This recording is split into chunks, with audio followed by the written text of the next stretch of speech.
Hi viewers, আজ নিরামিষের দিন কি রান্না করব ভাবতে ভাবতে বরমশাই পনির নিয়ে এসেছে। পনিরগুলিকে টুকরো করে ভেজে তুলে রাখবো। ওই তেলের মধ্যেই শুকনো লঙ্কা, তেজপাতা, জিরে ফোড়ন দিয়ে তার মধ্যে আলুগুলি দিয়ে দেব। আলুগুলি দেওয়ার পরে স্বাদ মতো লবণ, হলুদ গুঁড়ো দিয়ে নাড়াচাড়া করব। নাড়াচাড়া করে লাল লাল করে আলুগুলিকে ভেজে নেব।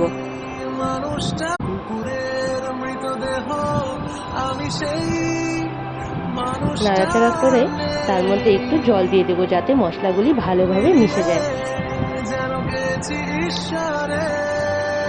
মশলাগুলিকে ভালোভাবে কষে নিয়ে তার মধ্যে দিয়ে দিতে হবে পরিমাপ মতো জল। দেখো মশলাগুলি কষে গেছে, এর মধ্যে আমি দিয়ে দেবো ঝোল, দিয়ে দেবো পরিমাপ মতো ঝোল। দিয়ে ঝোলটা ফুটে এলে তার মধ্যে দিয়ে দিতে হবে পনিরের টুকরোগুলি।